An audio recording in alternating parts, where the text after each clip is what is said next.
शिवरात्रि, प्रदोष, सोमवार की अष्टमी, श्रावण, भादो, कुंवार, कार्तिक, चातुर्मास, ये जितने भी बड़े बड़े व्रत साधन जो आते हैं, इन साधनों में मनुष्य तो व्रत करता ही है, संत, साधु, सन्यासी, तपस्वी तो साधना करते ही हैं, पर साथ में मान लो कोई श्वान है, कुत्ता है, कोई जीव है, कोई जंतु है, और मालूम पड़े कि आज शिवरात्रि का दिन है या प्रदोष का दिन है या सोमवार का दिन है, और वो सुबह से उसको कुछ भी खाने नहीं मिला, भूखा है, प्यासा है, उसको कुछ मिल ही नहीं रहा, उसको कुछ प्राप्त ही नहीं हुआ। शिव जी कहते हैं, पार्वती मान लो अगर प्रदोष का दिन है और कोई पशु को अगर कुछ मिला नहीं है, अनायास, शिव तो अनायास कृपा करने वाले हैं। शिवरात्रि की कथा ये कहती है कि एक भील हिरण को मारने के लिए पेड़ पर चढ़ गया, बेलपत्र का पेड़ था, नीचे शंकर का शिवलिंग था, छाजल में जल था, रात भर पानी गिरता रहा, बेलपत्री का पेड़ हिलता रहा, उसमें से पत्ते नीचे गिरते रहे, और प्रातः में शिवजी प्रकट होकर उस भील पर करुणा कर देते। ये तो शिव कथा तो अनायास कृपा करने वाली है, अचानक करुणा करने वाली है, अचानक दया करने वाली। कोई पशु है, कोई पक्षी है, कोई जलचर है, कोई थलचर है, कोई वायुचर है, कोई ऐसे जीव हैं जो तिथि पर मान लो भूखे हैं, प्यासे हैं, शिव कहते हैं, पार्वती जितना मनुष्य को व्रत का फल प्राप्त होता है, शिव कहते हैं उससे 4 गुना ज्यादा फल मैं पशुओं और पक्षियों को भी प्रदान कर देता हूं, उससे 4 गुना ज्यादा।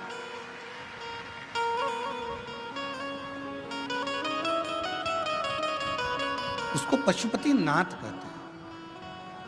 चतुर्मास का समय था, एक संत शिव के अड़भंगे भक्त थे, एक पवित्र नदी के तट पर बैठकर भगवान शंकर की साधना, तप, आराधना शिव जी की करना प्रारंभ कर, पार्थिव शिवलिंग का निर्माण कर लेते, उन्हीं का पूजन करते, उन्हीं की अर्चना करते, उन्हीं की चाकरी करते। नदी के इस ओर संत सब तप, साधना, भजन, पूजन कर रहे हैं, और नदी के उस ओर एक परिवार रहता था जिसमें एक बालक रहता था जिसका नाम था शिवानंद। क्या नाम है बालक का? शिवानंद। और शिवानंद बालक रोज माँ जब कपड़े धोने के लिए आती, वस्त्र धोने के लिए आती, नदी पर कोई स्नान करने के लिए आती, तो शिवानंद बालक सामने घाट पर बैठे हुए संत को तप करते हुए देखता, पार्थिव पूजन करते हुए देखता, तो उसके मन में भाव जागृत हो गया कि एक बार मैं संत का दर्शन करूंगा। बेलपत्र के पत्र को मंत्र दिया है क्या तुमने? बेलपत्र के पत्र को लाने के लिए निमंत्रण दिया है? शिवानंद बालक बोला कि मैंने ना तो कोई पत्र दिया, ना कोई मैंने मंत्र दिया, और ना कोई मैंने निमंत्रण दिया। बेलपत्र के पत्र को तोड़ने से पहले एक नियम है कि बेलपत्र के पत्र को वृक्ष से जब तोड़ा जाता है तो सबसे पहले उसको मंत्र दिया जाता है। क्या कहा जाता है? ओम नमः शिवाय। बेलपत्र के पत्र को पेड़ पे से जब तोड़ा जाता है तो ओम नमः शिवाय का नाद किया जाता है। और बेलपत्र के पत्र में, इसमें तो वो नहीं है गूठी, बेलपत्र का जब पत्ता टूटता है तो यहाँ एक गूठी आ जाती है। देखा है आप लोगों ने? जम के तो बोलो, देखा है? तो बेलपत्र के पत्र में जो गूठी होती है उसको भी जब तोड़ा जाता है, उस गूठी को जब अलग किया जाता है, तब भी शिव मंत्र उसको दिया जाता है। ओम नमः शिवाय, ओम नमः शिवाय। ओम नमः शिवाय। वृक्ष पे से पत्ते को तोड़ा तो मंत्र दिया, गूठी को तोड़ा तो मंत्र दिया, और बेलपत्र के पत्ते को जब तोड़ा जाता है, मंत्र पत्ते को तोड़ने से पहले मंत्र प्रदान किया जाता है, और जब तोड़ा जाता है तो कहा जाता है, हे माँ पार्वती, हे माँ गोरा, चलो तुम्हें शिवजी ने बुलाया है मेरे कल्याण के लिए। माँ आपको शंकर जी ने याद किया है, मेरे ऊपर बहुत दुख है माँ, कल्याण करिए, चलिए मेरे दुख को समाप्त करिए, निमंत्रण दो।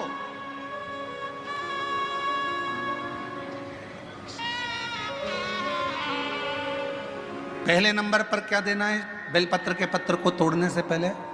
जम के बोलो, मंत्र। दूसरे नंबर पर क्या देना है बेलपत्र के पत्र को चलने का? जम के बोलो, निमंत्रण। मां पार्वती जी से कहो, हे मां गोरा, हे मां पार्वती, हे मां चलिए, आपको शिव जी ने याद किया है। मां, हे मां पार्वती, हे मां गोरा, मेरे कल्याण के लिए, मेरे दुख को दूर करने के लिए, मेरी तकलीफों को हरने के लिए, हे मां गोरा, मेरे कष्ट को समाप्त करने के लिए, मां गोरा, मेरा भंडार भरने के लिए आपको शिव जी ने याद किया है, निमंत्रण दो।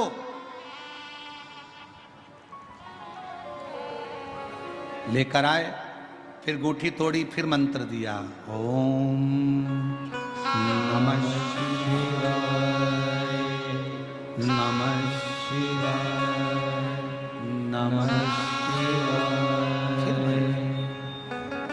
अब गुरुजी ने पूछा कि तुमने मंत्र दिया? नहीं। तुमने निमंत्रण दिया? नहीं। तो फिर तुम्हें क्या हक है कि बेलपत्र का पत्र तोड़ो?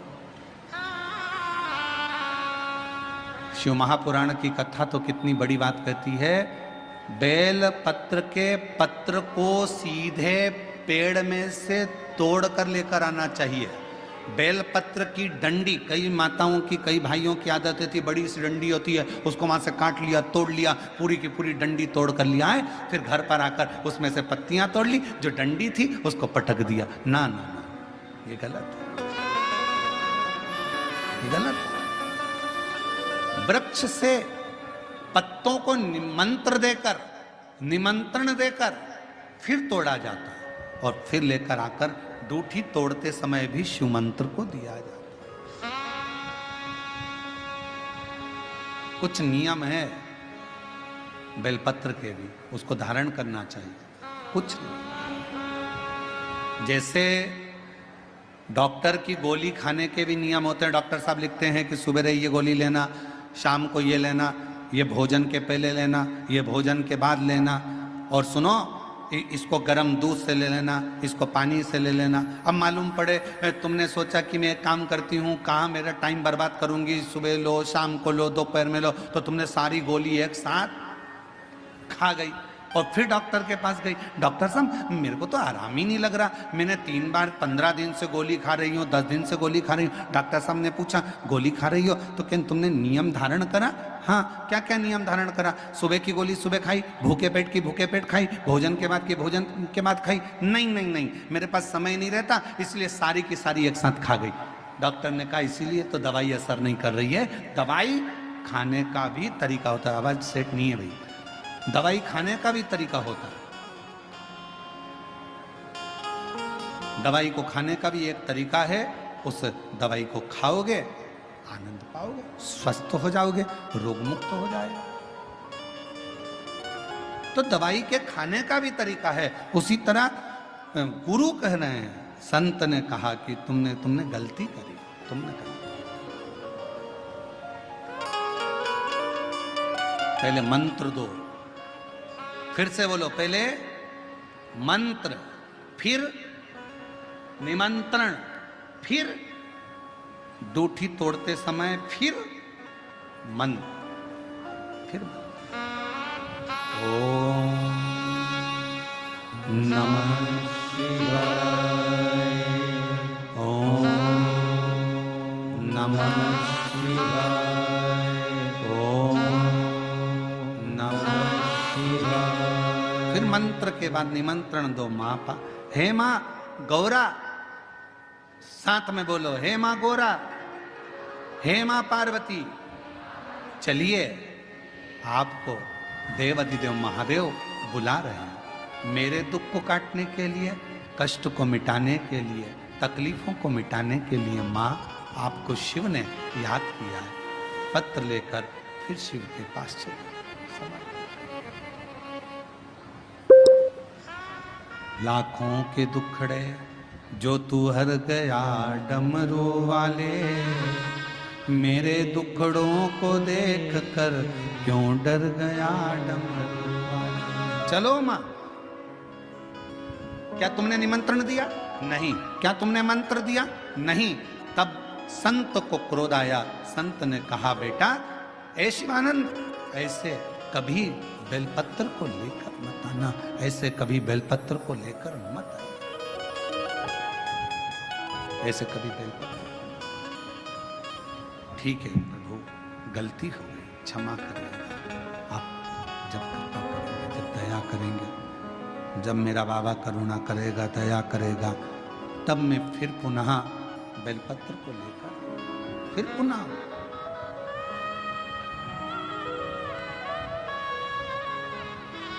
अब शिवानंद जैसे संत ने बताया था वैसे की वैसे ही कहने लगे। अब उसका फल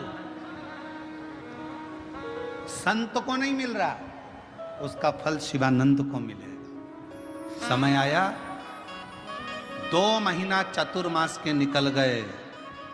किसी सोमवार को 3 नियम बना लो। जिस दिन मेरा भोले बाबा तुम पर कृपा कर दे, उस दिन सोमवार का एक नियम बनाओ कि महीने का एक सोमवार मुझे ऐसा करना है। 3 नियम धारण करना है महीने के सोमवार को। पहला, सुबेरे जाकर शंकर भगवान को 1 लोटा जल चढ़ाना है। दूसरा, दोपहर के समय पर जाकर मुझे बेलपत्री के वृक्ष के नीचे एक चावल का दाना रखकर बेलपत्री की 7, 11, 21, 108, 51 जितनी परिक्रमा आप लगा सकते हो वो लगाना है। और तीसरा, बेलपत्री के वृक्ष के नीचे और शंकर के मंदिर के दरवाजे पर मुझे एक घी का दीपक लगाना है। बस ये 3 नियम जिसने महीने में एक बार ले लिया, समझ लो उसको पीछे हटने की जरूरत ही नहीं, वो आगे ही बढ़े। महीने के किसी एक सोमवार का ऐसा नियम बना लो कि मुझे 3 नियम धारण करना है। महीने के किसी भी एक सोमवार को। हम ये नहीं कहेंगे कि तुम सोमवार 5 पढ़ रहे हैं तो 5 को करो, 4 पढ़ रहे हैं तो 4 को करो, 3 पढ़ रहे हैं तो 3 को करो। तुम तो महीने का एक सोमवार का नियम बना। और मेरी जीजियों से, मेरी बेटियों से जो विदेश में रह रही हैं, जो कहीं बाहर रह रही हैं, कहीं बड़े शहर में रह रही हैं, जो रोज मंदिर नहीं जा सकते, हर किसी महीने के एक सोमवार को भी ये नियम निर्धारण कर सकते, तो उनसे कहेंगे कि 3 महीने में एक सोमवार का नियम बना लो। 3 महीने में नहीं बना सकते तो 6 महीने में एक सोमवार का नियम बना लो। और 6 महीने में नहीं बना सकते तो 1 साल में एक सोमवार का ऐसा नियम बना लो कि मैं साल का एक सोमवार ऐसा रहूंगी कि सुबह सोमवार के दिन मंदिर में जाकर जल चढ़ाऊंगी, दोपहर में जाकर बाबा को एक अक्षत का दाना रखकर। अक्षत का मतलब है कि बाबा मेरी दिनों दिन उन्नति करना। बेलपत्री के वृक्ष के नीचे जो अक्षत रखा जाता है वो उन्नति के लिए रखा जाता है। शंकर के शिवलिंग पर जो अक्षत रखा जाता है वो रोग मुक्ति के लिए रखा जाता है। अशोक सुंदरी पर जो अक्षत रखा जाता है वो संतान प्राप्ति के लिए रखा जाता है। षडानंद कार्तिकेय की ओर जो अक्षत रखा जाता है वो हमारे बच्चों की सुख समृद्धि के लिए रखा जाता है। विनायक की ओर, गणेश जी की ओर जो अक्षत रखा जाता है वो हमारे घर में कोई मंगल कार्य आ जाए उसके लिए रखा जाता है। और जो पीठिका होती है जिसपे शिवलिंग रखा होता है, पार्वती जी का हस्तकमल, उस पर अक्षत रखा जाता है तो नारी के अखंड सौभाग्य के लिए रखा जाता है। अक्षत रखने का भी तरीका है। एक चावल का दाना कहां रखा जाता है, क्यों रखा जाता है, कैसे रखा। अब कई लोग कहते हैं गुरुजी ये शिव महापुराण में आप ये नियम बताते हो, तरीका बताते हो। हम तो उनसे कहेंगे डॉक्टर के पास जाओगे तो डॉक्टर भी गोली लिखकर ये नहीं कह देगा कि ये सारी गोली एक साथ खा जा। डॉक्टर भी कहेगा ये गोली सुबह खाना है, ये गोली शाम को खाना है, ये गोली दोपहर में खाना, ये गोली भूखे रहकर खाना। बोलो सही है कि गलत है। ये रात्रि को खाना खाने के बाद खा लेना, ये खाना खाने के पहले, ये नाश्ते के पहले। और सुनो ये दवाई, ये वाली पीछे वाली जो दवाई लो ना इसको दूध से लेना, ये वाली जो दवाई लो ना इसको पानी से लेना। और सुनो ये डब्बी है इसको पानी में मिलाकर फिर पीना। दवाई लेने का भी तरीका है, उसी तरह शिव महापुराण में एक एक अक्षत का भी तरीका है और एक एक बेलपत्री का भी तरीका। अब मान लो कई लोग कहते हैं गुरुजी आप ये तरीका बताते हो शिव पुराण के माध्यम से, कई लोगों के मन में संशय जागता है, तो अगर हम एक साथ चावल चढ़ा दे तो उसका क्या तरीका है? तो हमारा निवेदन है डॉक्टर जो दवाई ले एक ही बार में निपटा जाए, एक ही बार में खा ले। दवाई एक बार में पूरी खा गए असर नहीं करेगी, इसमें डॉक्टर का कोई दोष नहीं है, उसने तो बताया था ऐसे लेना ऐसे लेना। और तुमने मैं डॉक्टर साहब ने पूछा दवाई पूरी ली, शाम की दवाई भूल गई थी, सवेरे की दवाई भूल गई थी, ये दवाई भूल गई थी। डॉक्टर कहेगा हमने तो नियम बताया तब तुमने नहीं खाई, तो असर कहां से करेगी? तुम असर कब करती है? जब हम पूजन के तरीके को जान जाएं, जब हम अर्चना के तरीके को जाएं।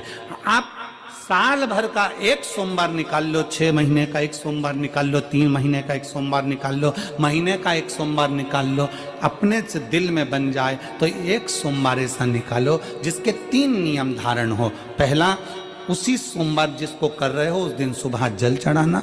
दूसरे, दोपहर के समय पर जाकर बेलपत्री के वृक्ष के नीचे एक चावल का दाना रखना। और परिक्रमा बेलपत्र की जितनी तुमसे बन जाए, जितनी तुम्हारे शरीर की कैपेसिटी हो, जितना तुम्हारा शरीर चलते बन जाए। हम तो ये भी नहीं कहते कि तुम भूखे रहकर भगवान का भजन करो, हम कभी नहीं कहते। हम तो यहां तक कहते हैं, हमारे पुष्टि मार्ग में यहां तक कहा गया कि वल्लभ कुल की एकादशी करो, भले बकरी जैसे चरो पर एकादशी करो। हम तो यहां तक कहते हैं कि बहुत समय से कल मेरी एकादशी है, एकादशी है, एकादशी है, एकादशी है, पूरे घर को हिलाकर रख दिया, एकादशी है, एकादशी, एकादशी है। बहू टेंशन में, बेटा डिप्रेशन में, पति पपीता ला ला के, सेव फल ला ला के, मूंगफली का दाना ला ला के, काजू कतली ला ला के, सेव फल ला ला के, और सारा सामान साबूदाना और खिचड़ी और ना चिप्स ना जाने क्या क्या ला ला के, बेचारा पति एकादशी आती है वो नौमी से चिंता में पड़ जाता है।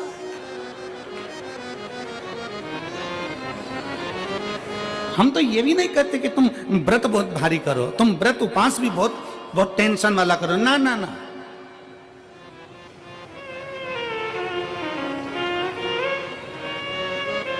अपने को व्रत उपास भी इतना बहुत भूखे रह रहे हो, बहुत प्यासे रह रहे हो, और मालूम पड़े कि भगवान हमें मिलेगा, भगवान हमें मिलेगा। भगवान कहता है कि देख भाई, मैं भी भूखा नहीं रहता, तू भी भूखा मत रहे, मैं भी चकाचक रहता हूँ, तू भी चकाचक रहे, मैं भी अपने। और भगवान शंकर तो ये भी कहते हैं कि अपना परिवार भी मत छोड़ो, मेरे पास में पार्वती भी, एक ही देवता है जो विद फैमिली मंदिर में बैठता है।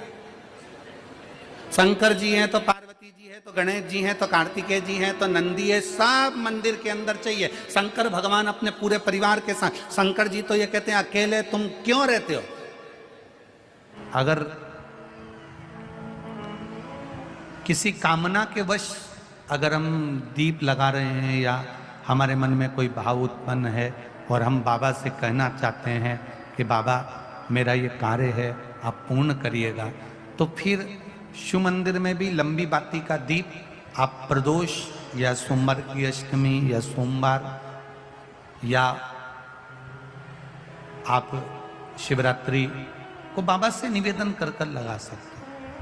हाँ, विशेष जब कोई एक बहुत बड़ी बात हो और आपके कार्य में कहीं अटकल हो रही हो, तो एक ही दीप में 2 बाती, शिव और शक्ति, लंबी बाती बनाई, शिव और शक्ति के नाम से 2 बाती एक साथ एक दीप में भी लगा सकते हैं। पर कब? जब विशेष कोई आपका कार्य हो और वो अटक रहा हो, विशेष कोई कार्य, और आप बाबा से प्रार्थना कर रहे हो, तो 2 बाती का भी प्रयोग आप कर सकते हो। मान लो तुम किसी कार्य के लिए जा रहे हो, 5 बार 6 बार तुम उस कार्य के लिए होकर आ गए, या किसी से अपना पैसा लेना है और तुम उसको पास 50 बार होकर आ गए हो, भैया पैसे कब देगा? या किसी कार्य के लिए जा रहे हो, वो कार्य नहीं हो रहा, 50 बार होकर आ गए, वो काम नहीं हो रहा। शिव महापुराण कहती है लाल चंदन, कौन सा चंदन? लाल चंदन को अच्छा घिसो और घिसकर तैयार कर कर बेलपत्री के ये जो दोनों भाग हैं, दर्शन हो रहे हैं आप लोगों को?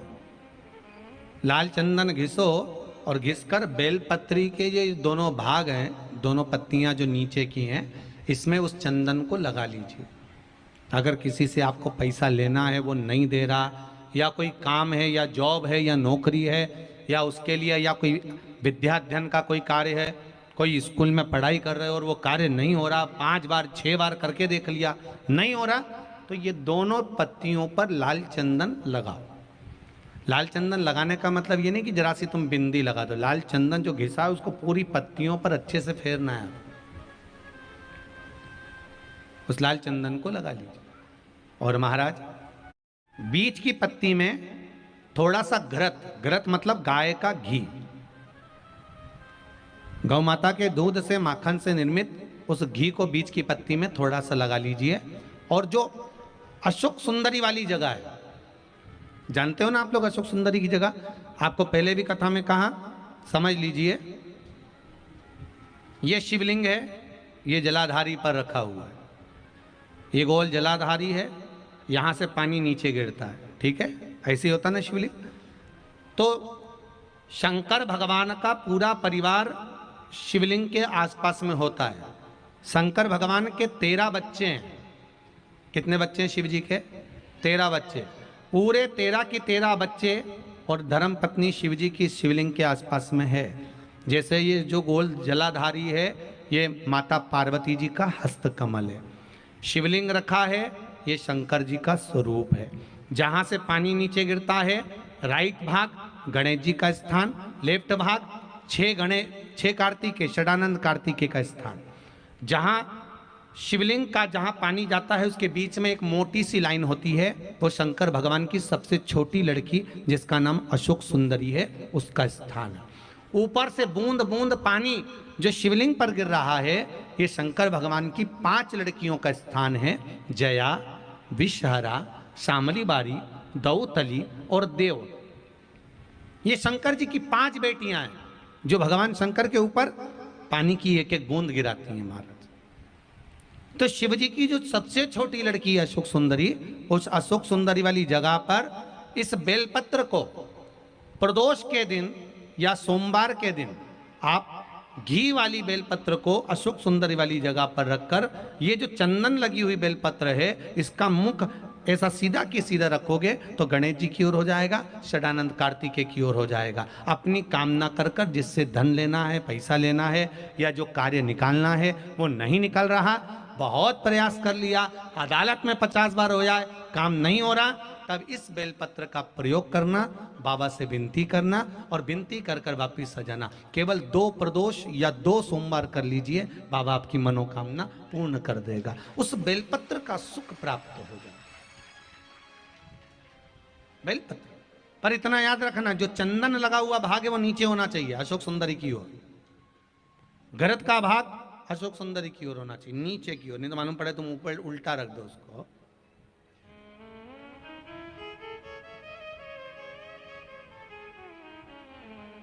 शिव स्मरण में यही चीज विवाह में भी कार्य आती है। जिन बेटा बेटी का विवाह नहीं हो रहा, 30-30 साल के हो गए, 28 साल, 40 साल, 25 साल के हो गए, विवाह नहीं हो रहा, तो आज बेलपत्री पर दोनों पत्तियों पर लाल चंदन लगाइए और बीच वाली पत्ती पर पीला चंदन लगाइए। जिसका विवाह नहीं हो रहा उस नीचे की दोनों पत्ती पर लाल चंदन और बीच वाली पत्ती पर पीला चंदन। महाराज पीला चंदन लगाने के बाद में जो लाल चंदन है, उस लाल चंदन से 7 बिंदी पीले चंदन वाली पत्ती पर लगवा दीजिए। जिस लड़का लड़की का विवाह नहीं हो रहा उससे लाल चंदन की 7 बिंदी लगवा दीजिए और लगवाकर जहां पर अशोक सुंदरी का स्थान है वहां पर उस बेलपत्री को उसका नाम और गोत्र बोलकर, जिस व्यक्ति का विवाह नहीं हो रहा, नाम और गोत्र बोलकर आज रात्रि के समय पर या आज शाम के समय पर उस बेलपत्र को भगवान शंकर की अशोक सुंदरी की जगह पर चढ़ा दो और बाबा से विनती कर लो, बाबा मेरा मंगल विवाह हो, ऐसा निवेदन कर लो। 3 महीने के अंदर विवाह पक्का, भगवान विवाह पक्का करा ही दे। जिसका विवाह नहीं हो शादी मानो। बेलपत्री का प्रयोग, बस दोनों में अंतर है घृत का और पीले चंदन का। 7 बिंदी लाल चंदन की जब पीला चंदन लग जाए, 7 बिंदी लाल चंदन की उससे लगवाओ जिसका विवाह करना है। जिसका विवाह नहीं हो रहा उससे लगवाइए, फिर भगवान को समर्पित कर दीजिए।